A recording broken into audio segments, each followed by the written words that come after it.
भाइयों और बहनों, मातृशक्ति को नमन। चैनल 24+ न्यूज के खास विशेष चित्त समाधि देने वाला, व्यक्ति का उत्थान करने वाला, शिक्षा देने वाला, जीवन को नई दिशा देने वाला, जीवन का परिवर्तन करने वाला, चहुमुखी विकास करने वाला, देश की बात हो, विश्व की बात हो, व्यक्ति की बात हो, सबको आपस में जोड़ने वाला, सभी के बारे में बताने वाला पुनरुत्थान कार्यक्रम में आपका हार्दिक स्वागत है, अभिनंदन है, सत्कार है। पुनरुत्थान एक ऐसा कार्यक्रम है जिसमें प्रतिदिन नए नए विषय रखे जाते हैं। हर विषय को शोध परख रखा जाता है, हर व्यक्ति को, हर विषय को मल्टी डायरेक्शनल बनाया जाता है, कई कोणों से उसको सिद्ध किया जाता है, कई कोणों से प्रस्तुत किया जाता है, उसकी हर मेरिट डिमेरिट को देखा जाता है। इसीलिए पुनरुत्थान कार्यक्रम के अंदर विविधताएं हैं। पुनरुत्थान कार्यक्रम मल्टी डायरेक्शनल है। इसी क्रम में आज एक धार्मिक विषय पर हम चर्चा करने जा रहे हैं। आज का विषय है धर्म व्यक्ति को जोड़ता है, तोड़ता नहीं। भाइयों और बहनों, दर्शकगण, श्रोतागण, दो शब्द है, एक तो है धर्म और दूसरा जोड़ना और तोड़ना। जोड़ना और तोड़ना की बात पहले करते हैं कि जोड़ना का अर्थ होता है एक के साथ में दूसरा मिलना, सामंजस्य होना, मित्रता होना, करीब आना, एक दूसरे के परिचय में आना, एक दूसरे का सहयोग करना, एक दूसरे से घुल मिल जाना, ये सारा क्या है, जोड़ना कहलाता है।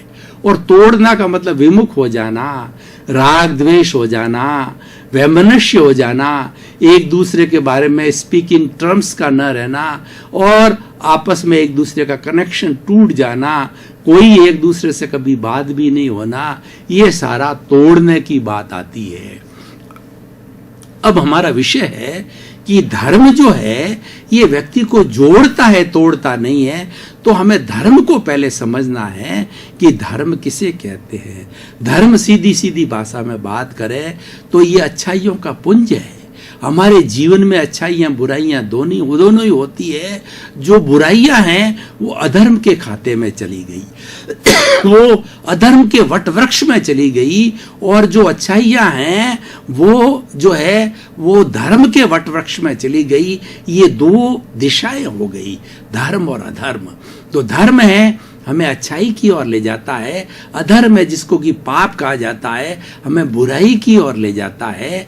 और समाज ने बकायदा आइडेंटिफाइड किया है कौन सी अच्छाई और कौन सी बुराई है। और दूसरा, हम स्वयं निर्णय कोई भी हमारे में समझ आने के बाद में व्यक्ति के अंदर विवेक है, विवेक ये धम्ममाइये, विवेक को ही धर्म कहा है।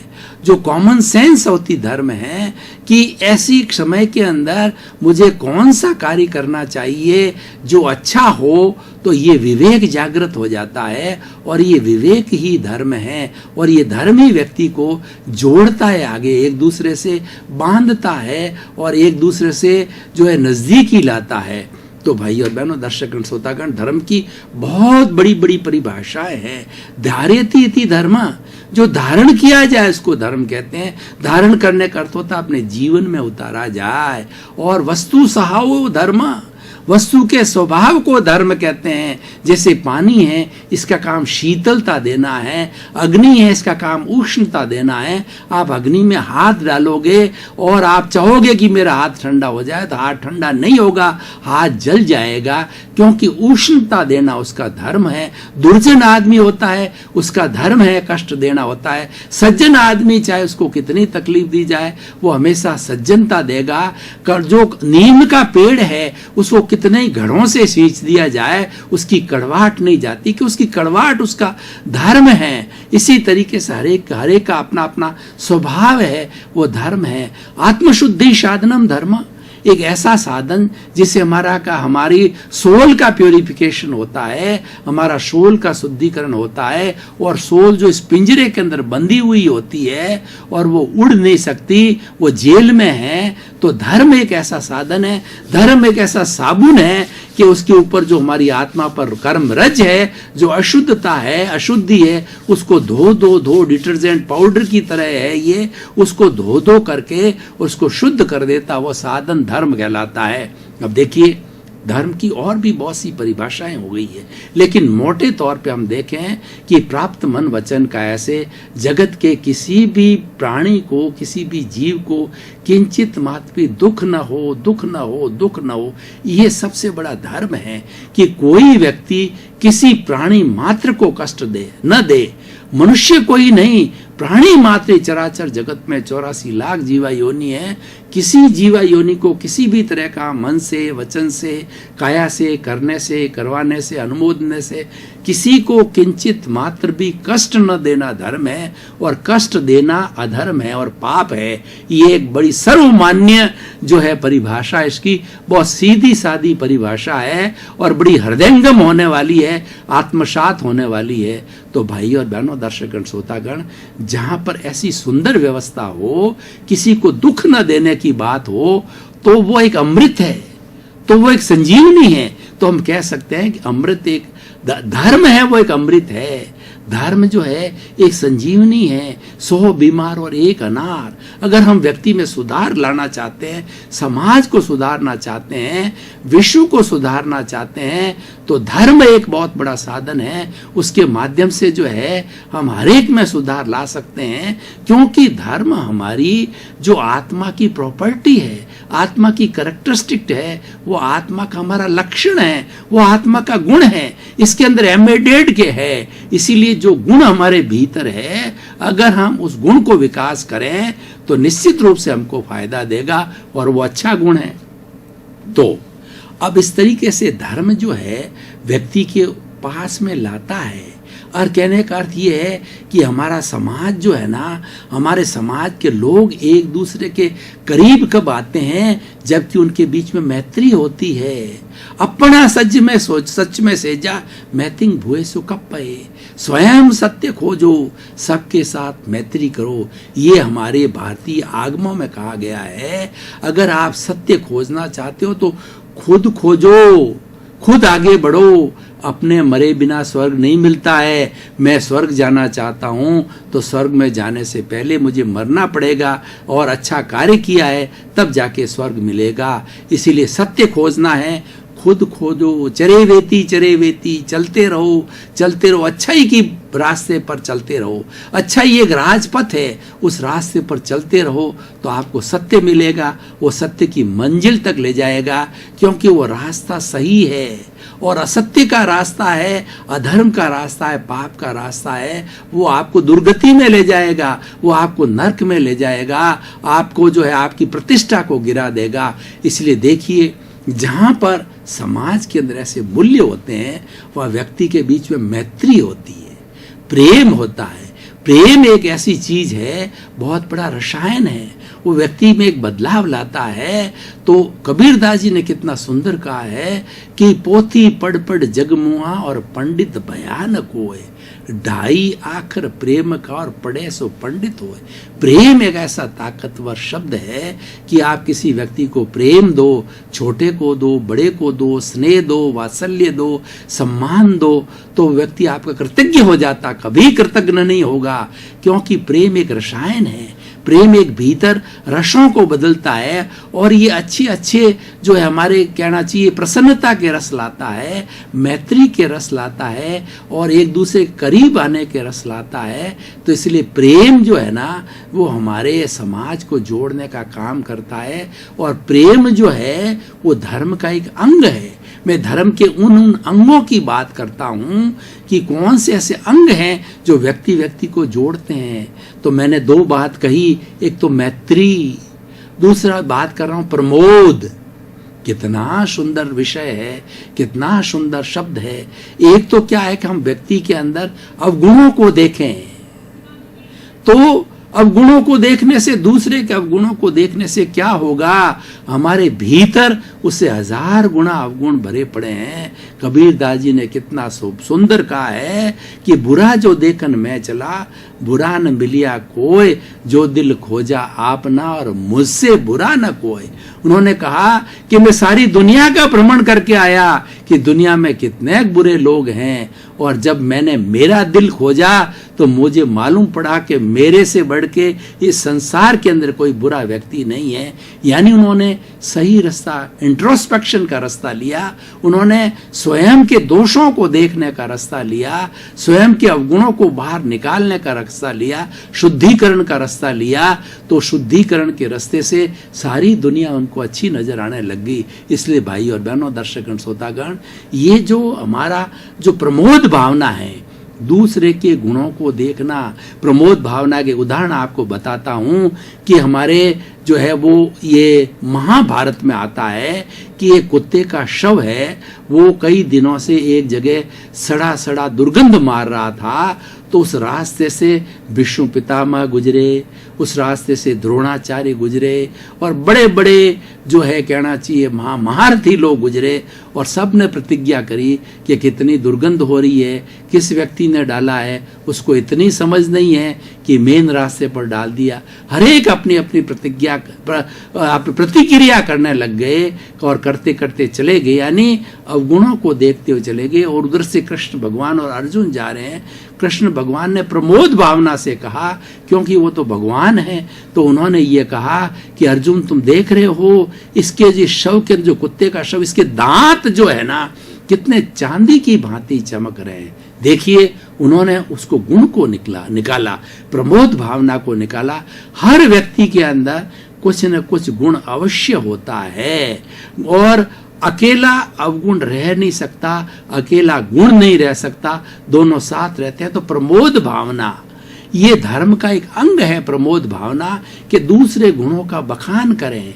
दूसरा व्यक्ति समाज का भला करता है, परोपकार करता है और समाज को तन मन धन की सेवा देता है, और तो हमारा ये दायित्व होता है हम उसकी सराहना करें, उसको एक पब्लिक प्लेटफॉर्म के ऊपर जो है उसको सम्मान दिया जाए, उसको जो है खूब अच्छी तरह से उसके गुणों की जो है जो बखान किया जाए, व्याख्या की जाए, तो वो व्यक्ति जो है और प्रमोदित होगा और वो चाहेगा कि समाज जब मुझे इतना अच्छा स्थान दे रहा है तो मैं, मेरा तन मन धन है और समाज को लगाऊं। और वो बड़े बड़े कार्य करते हैं। हमारे समाज में इस प्रोत्साहन की व्यवस्था के कारण जो है सब सेवा के कार्य चल रहे हैं, बड़े बड़े हॉस्पिटल चल रहे हैं, बड़े बड़े जो हमारे एजुकेशनल इंस्टीट्यूट्स चल रहे हैं और बड़े बड़े कार्य हो रहे हैं। सब प्रोत्साहन की वजह से हो रहे हैं, सब प्रमोद भावना की हो रहे हैं। और जितनी हमारी धार्मिक जितने भी मंदिर है, धर्मशालाएं हैं, वो सब प्रमोद भावना से बढ़ते हैं, लोगों का सम्मान करने से बढ़ते हैं,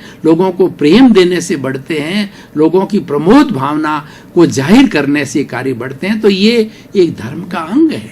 अब देखिए ये कितने लोग जुड़ते हैं। अगर एक धार्मिक स्थल बनता है बड़ा मंदिर, तो उसमें कितने लोग जुड़ते हैं, कितने लोग धर्म की आराधना करते हैं, आते हैं, भगवान के दर्शन करने आते हैं, स्तुति करने आते हैं, घंटों घंटों रहते हैं, महीनों महीनों पर रहते हैं। तो व्यक्ति कितने जुड़ते हैं। अगर उसके स्थान के ऊपर कोई व्यक्ति जुआखोरी का अड्डा खोल दे और जो है शराब की दुकान खोल दे, वेश्यावृत्ति का स्थान खोल दे, तो कितना शर्मनाक होता है और वो कितना समाज को तोड़ता है, समाज के अंदर कितनी बुराइयों को पैदा करता है। वेश्यावृत्ति फैलती है, ये बहुत बड़ा एक समाज के अंदर ये बहुत बुरी लत है। और शराब खाना बुरी लत है, जुआ खोरी बहुत बुरी लत है। तो ये क्या है कि तोड़ता, ये अधर्म है, ये अधर्म के अंग है, ये पाप के अंग है। ये पाप के अंग व्यक्ति को तोड़ते हैं, व्यक्ति उससे घृणा करता है, व्यक्ति उससे दूर भागता है। जबकि जहाँ पे धर्म के अंग होते हैं, धर्म जहाँ पर मौजूद होता है, धर्म की जड़ को हमारी देशी भाषा में कहा जाता है कि धर्म की जड़ हरी होती है। अगर किसी दादा ने बहुत अच्छे कार्य किए, धर्म के कार्य किए, सुकृत किए हैं, तो उसका प्रभाव, उसकी क्रेडिट जो आने वाली पीढ़ियों को मिलती है, उसके बेटों को मिलती है, पोतों को मिलती है, पड़पोतों की मिलते हैं। देखिए आज हमारे सामने देखिए कि घनश्याम दास जी बिड़ला को, घनश्याम जी स्वर्ग सिधारे बड़े कितने वर्ष हो गए। और उसके बाद में डीडवाना के बांगड़ साहब, जो मूल बांगड़ साहब थे बंगनी राम जी, कितने वर्ष हो गए इनको गए हुए को। उसी तरीके से जो है जमशेद जी जो टाटा को गए हुए कितने वर्ष हो गए। लेकिन उनकी क्रेडिट आज भी बरकरार है, क्योंकि उन्होंने अच्छे कार्य किए, समाज के लिए परोपकार किया, समाज के लिए भलाई का कार्य किया। तो आने वाली उनकी कई कई पीढ़ियों को, जनरेशन को आज भी क्रेडिट मिलती जा रही है और लोग उनके गुणों की बखान करते हैं, उनके दान की महिमा गाते हैं और उसको अच्छा स्तुत्य, वंदनीय और अनुकरणीय बताया जाता है। इससे समाज जुड़ता है, इससे समाज जो है वो हमारा चौगुना होता है और समाज के अंदर एक वृद्धि होती है, समाज में एक प्रफुल्लता आती है और समाज का विकास होता है। यानी व्यक्ति व्यक्ति से जुड़ता है, व्यक्ति व्यक्ति से टूटता नहीं है। हमारा विषय है कि धर्म है, व्यक्ति को जोड़ता है, तोड़ता नहीं है। हम आगे चलें। मैत्री, प्रमोद, करुणा, देखिए हमारी भारतीय संस्कृति का कितना सुंदर शब्द है कि जो करुणा विहीन धर्म होता है वो धर्म नहीं, अधर्म है। धर्म की सबसे पहली विशेषता ये है, धार्मिक की विशेषता ये है, किसी दुखी व्यक्ति को, किसी दुखी प्राणी को दुखी देख करके उसके मन के अंदर जो है, उसके अंदर पश्चाताप की बात या मन के अंदर उसके करुणा आनी चाहिए, दया आनी चाहिए। देखो बेचारा पक्षी तड़प रहा है, देखो बेचारी गाय तड़फ रही है, मैं इसकी कैसे मदद करूं, वेटरनरी डॉक्टर को बुला के लाऊं, इस पक्षी को ले जा करके और इसकी मरहम पट्टी कराऊं। उसी तरीके से किसी व्यक्ति का एक्सीडेंट हो गया, वो अकेला पड़ा है मान लो जो है हमारी जो रोड के ऊपर, तो हमारी दया आएगी, तुरंत उठाकर उसको ले जावें। और आजकल तो नियम बन गया, ऐसे स्थिति को ले जाया जाता तो कोई तरह का कोर्ट कार्रवाई या पुलिस कार्रवाई उसके विरुद्ध नहीं होती है। पुराने समय में, पुराने यानी अभी कुछ समय के अंदर, ये जब हमारा जो कानून का संशोधन नहीं हुआ था तो बेचारा पड़ा पड़ा वही मर जाता था, जो एक्सीडेंट किया हुआ व्यक्ति होता था, क्योंकि कोई हाथ लगाने को तैयार नहीं होता। पुलिस कार्रवाई होगी और मेरे को बयान देना पड़ेगा, घबरा जाता था। लेकिन आजकल नियम बने से वो करुणा का जो भावना होती, व्यक्ति तुरंत भागता है, उसको अपने पास जो भी साधन है, नजदीक से नजदीक हॉस्पिटल होता है तो वहां लेके जाता है। ये करुणा की भावना है। देखिए गर्मी के अंदर लोग सर्दी में ठिठुर रहे हैं, लोग रैन बसेरा के अंदर हैं या फुटपाथ पे हैं और हम सक्षम है तो हमारे भीतर करुणा आनी चाहिए और करुणा आती है। उनके लिए हम गर्म कपड़ों की व्यवस्था करते हैं, कंबल की व्यवस्था करते हैं। और हमारी जो सिख समाज है उसमें तो 365 दिन लंगर चलते हैं, कोई व्यक्ति भूखा नहीं रहे, लंगर चलता रहता है। जो है वो लंगर के अंदर कोई आओ, अपना सादा खाना खाओ, आराम से रहो। ये सब करुणा की भावना है और ये करुणा की भावना धर्म का अंग है। इसलिए कितने कितने व्यक्ति जुड़ते हैं और उस लंगर के अंदर न मालूम कितने बाबा लोग और कितने बेचारे जिनको की भोजन 2 जून की रोटी नहीं मिलती है, वो अपनी भूख और पिपासा को मिटाते हैं। तो ये कितना बड़ा सुंदर जो है वो धर्म है जो कि व्यक्ति को जोड़ता है। और आगे चलिए, मैत्री, प्रमोद, करुणा, मध्यस्थता। मध्यस्थता का अर्थ होता है कि राग द्वेष के अंदर सम रहना। 2 व्यक्ति लड़ाई झगड़ा कर रहे हैं तो हम क्या उसमें मध्यस्थता करें, हाथ जोड़ के उसको कहें भैया लड़ो मत। वो इस हद तक आगे अगर हमने बीच में नहीं पड़ा, हो सकता है कोई किसी का मर्डर कर दे, कोई किसी को मार दे, किसी को पीट दे, किसी की हड्डी तोड़ दे। हमने बीच में जाकर के मध्यस्थता की कि भाईजान दोनों आप रुक जाइए, क्या समस्या है, आपकी बात को सुनते हैं, समाधान निकालते हैं। जब हम पहल करते हैं, हम मध्यस्थता करते हैं, जब हम आप इतनी थोड़ी निडरता बताते हैं, कुछ लोग हमारे साथ में हो जाते हैं, जितने में दोनों का गुस्सा ठंडा हो जाता है और वो 2 हैं उन लोगों को अलग अलग कर लेते हैं। ये हमारे जोधपुर की विशेषता है, इसको अपनायत बोलते हैं। हमारे कई लड़ाई झगड़ा होता है तो लोग तुरंत पहुंच जाते हैं, वो झगड़े को समाप्त करते हैं। ऐसा नहीं कि लड़ाते हैं। कई जगह विशेषता होती है कि जहां लड़ाई झगड़ा चालू हो जाता है वहां पर जो है आग में घी डाला जाता है कि ये एक दूसरे को और मारे और लड़ाई झगड़ा करते हैं। हम छुड़ाते हैं, लड़ाई झगड़े का शमन करते हैं। एक बात अलग है, कोई अपराधी और इसने कर दिया जाए, उसको पकड़ा जाता है, पुलिस को किया जाए, उसको ठोका पीटी भी हो जाती है। लेकिन जो आम जो आपस के अंदर तू मैं होती है उसको हम करते हैं। उससे हमारे घरों में भी होता है। हमारे हमारे घरों के अंदर जो घरेलू हिंसाएं होती है, उस हिंसा के अंदर हम जाकर भाई क्यों लड़ते हो, पति पत्नी के बीच में समझाते हैं हम उनको कि मियाँ बीबी राजी तो क्या करेगा काजी, भाई तुम गृहस्थी के दो पहिए हो, क्यों लड़ते हो, एक गर्म है तो एक नर्म रहो, आपस में हमेशा चलना, जिंदगी लंबी है, निकालना है। इस तरीके से जो उसको संतोष दिया जाता है और किसी घर में गमी हो जाती तो हम लोग जाकर के उसको समझाते हैं भाई नियति का योग है, किसी के हाथ में नहीं है, हर संयोग के साथ वियोग जुड़ा हुआ है, आज ये गए हैं कल हम भी चले जाएंगे, तो शांतावना रखो, धीरज रखो, उसके पास बैठते हैं, समझाते हैं तो उसका जो दुख है वो शांत होता है। ये अंग किसके हैं? ये सब अंग है धर्म के हैं।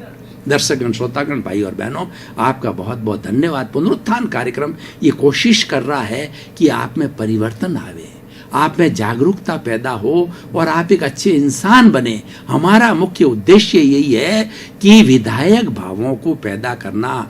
पुनरुत्थान कार्यक्रम किसी जादू में, टोने में, तंत्र में, मंत्र में विश्वास नहीं करता। हमारा एक ही विश्वास है, विधायक भावों को पैदा करो, यही हमारा उद्देश्य है और इसी कारण से इसका विकास हो रहा है। तो आपके प्रति मंगल भावना, शुभकामना, आपका जीवन आनंदमय हो, मंगलमय हो, सुखमय हो, यही पुनरुत्थान कार्यक्रम का उद्देश्य है।